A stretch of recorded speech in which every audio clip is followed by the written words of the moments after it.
चाहता हूँ, जाति सिर्फ एक फैक्टर है। चुनाव में वोट सिर्फ जाति पर नहीं पड़ता है।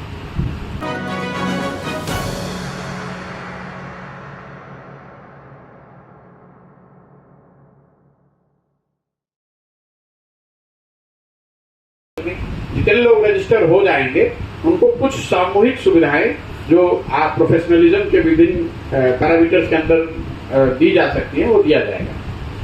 क्या आपको लगता है कि आने वाले चुनाव में आप जातीय बंधन को तोड़ने में कामयाब हो पाएंगे? तो बिहार में नहीं, देखिए, जाति सिर्फ एक फैक्टर है। मैं ये रोज बात ये कहता हूँ, जाति सिर्फ एक फैक्टर है। चुनाव में वोट सिर्फ जाति पर नहीं पड़ता है।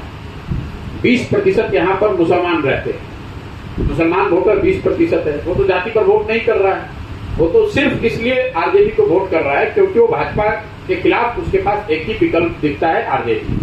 इसी तरीके से समाज का एक बड़ा वर्ग है जो जाति पर नहीं वोट करता है, वो भाजपा को इसलिए वोट करता है क्योंकि वो आरजेडी को वोट नहीं कर सकता है। कई लोग इसलिए वोट करते हैं कि उनको भारत, पाकिस्तान, पुलवामा, हिंदू मुसलमान के विषय में रुचि है। जाति एक पहलू है, जाति एकमात्र पहलू नहीं है। अगर जाति एकमात्र पहलू होती तो भाजपा को, नरेंद्र मोदी को जो यहाँ वोट मिल रहा है, तो नरेंद्र मोदी के जाति के तो लोग बिहार में नहीं रहते हैं। उनको वोट तो दूसरे वजहों से मिल रहा है, या राष्ट्रवाद के नाम पर मिले, हिंदूवाद के नाम पर मिले, पाकिस्तान, भारत पाकिस्तान, हिंदू मुसलमान के नाम पर मिले। तो सिर्फ जाति के आधार पर ही वोट पड़ रहा है, ऐसी बात नहीं। जो लोग सर आपके पास समस्याएं लेके आ रहे हैं, समस्याएं बता रहे हैं, तो उसके समाधान के विषय में भी आप कोई प्रयास कर रहे हैं? नहीं, बिल्कुल नहीं। मैं रोज मंच से कहता हूँ, समाधान, लोगों की समस्या का समाधान आपके हाथ में है, लोगों के हाथ में है। अगर आप अपने बच्चे के लिए शिक्षा का सुधार करना चाहते हैं तो सबसे पहले आपको संकल्प लेकर शिक्षा पर वोट करना पड़ेगा।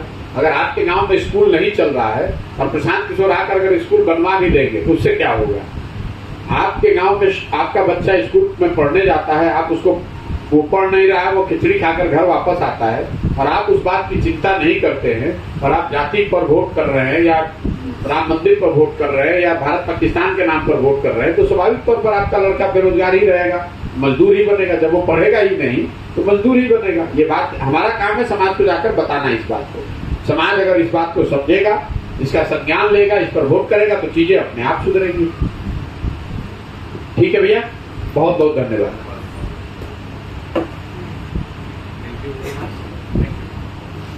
या तो हैंडओवर नहीं कर रहे हैं या हैंडओवर कर रहे हैं तो कोई ना कोई परेशानी है जिससे कि जो नया आदमी उसके प्रभार में आया है वो उस योजना को चला ही नहीं पा रहा है।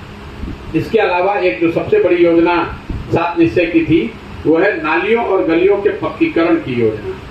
जब 7 निश्चय बनाया जा रहा था तो 2015 में अनुमान था कि नालियों और गलियों के पक्कीकरण पर करीब 5 वर्ष में 80,000 करोड़ रुपया खर्च किया जाएगा। मैं आज 5-6 महीने से घूमने के बाद ये बता सकता हूँ कि आज भी ज्यादातर गांवों में नालियों और गलियों के पक्कीकरण की जो समस्या है वो आज भी करीब करीब हर गांव में, हर घर से सुनने को मिलती है। योजना में उस समय ये तय किया गया था कि हर घर के नालियों का पक्कीकरण किया जाएगा, उन नालियों को लाकर गांव में एक बड़े नाले से जोड़ा जाएगा और उस बड़े नाले के जरिए पानी को बाहर निकालकर उसके निस्तारण की व्यवस्था की जाएगी। मुझे ये व्यवस्था कहीं गाँव में नहीं दिखी। गांव में रोड के किनारे बेतरतीब बनाए हुए कुछ नाले जरूर दिखते हैं। इन नालों को न घरों के नालियों से जोड़ा गया है, न इन नालों से पानी को बाहर निकालकर निस्तारण की कोई व्यवस्था की गई है। ज्यादातर गांवों में ये नाले रोड के किनारे कूड़ेदान की तरह बन गए हैं, जिसमें पानी, जल जमाव या कूड़ा जमा हुआ है, उसमें पानी निकालने की व्यवस्था नहीं है। इसके अलावा मैं अगर पूरे अपने यात्रा का अनुभव अभी तक अगर आपसे साझा करूं तो 3 सबसे ज्यादा सुने जाने वाला जो शब्द है वो है अफसरशाही से परेशान जनता, हर सरकारी विभाग में फैला हुआ भ्रष्टाचार और तीसरा सरकारी योजनाओं में व्यवस्थित तरीके से काटे जाने वाला पीसी।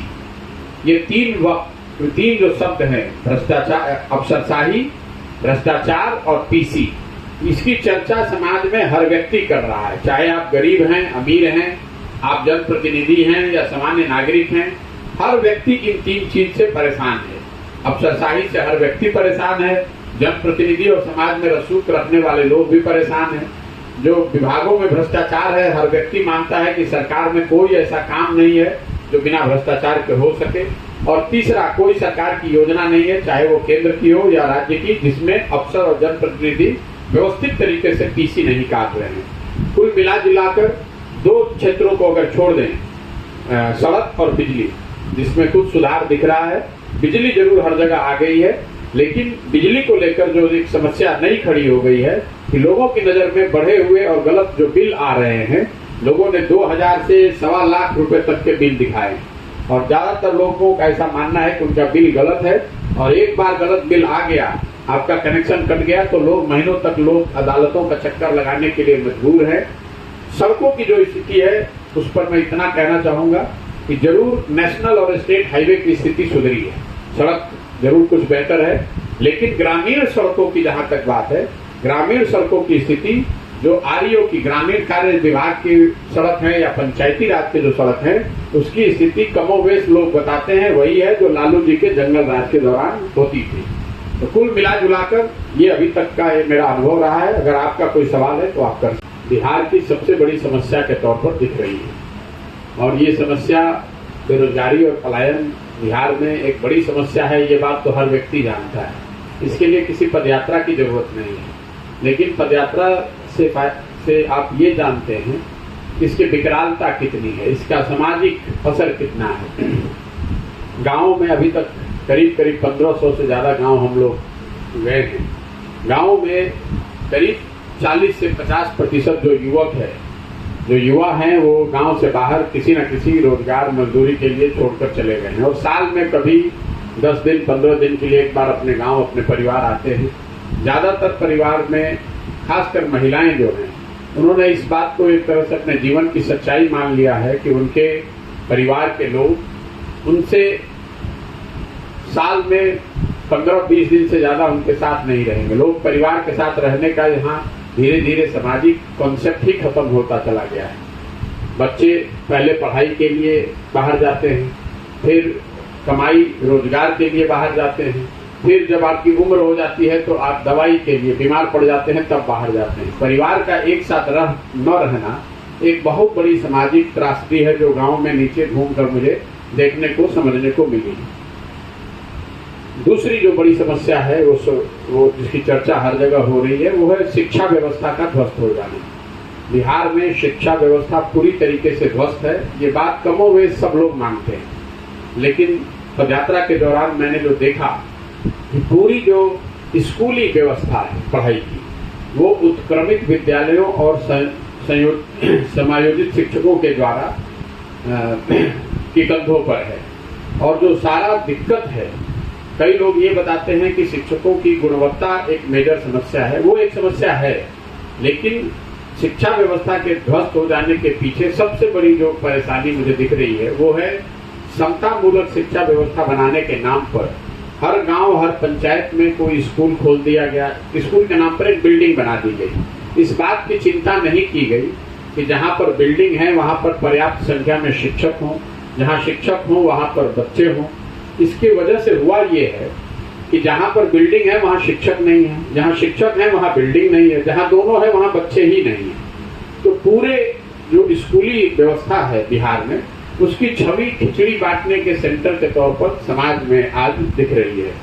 जो लोग कॉलेज में जा रहे हैं, किसी तरह कॉलेज तक पहुंच जा रहे हैं, एक तो यहाँ कॉलेज की भी हालत ऐसी है, वहाँ बिल्डिंग है, वहाँ शिक्षक भी हैं, बड़ी संख्या में छात्रों ने वहाँ नामांकन भी करा रखा है, लेकिन कॉलेज में भी यहाँ कहीं पढ़ाई नहीं हो रही है। बच्चे वहाँ एक बार नामांकन के लिए जाते हैं, फिर एडमिट कार्ड लेकर परीक्षा देने जाते हैं और फिर अंत में एक बार डिग्री लेने जाते हैं। तो मैं एक शब्द में कहूँ, बिहार में स्कूलों में खिचड़ी बट रही है और कॉलेज से डिग्री बट रही है, वो भी डिग्री 3 बरस की, 4 बरस, 5 बरस, 6 बरस में लोगों को मिल रहा है। तो कुल मिला जुलाकर शिक्षा के जरिए समाज में जो उन्नति का रास्ता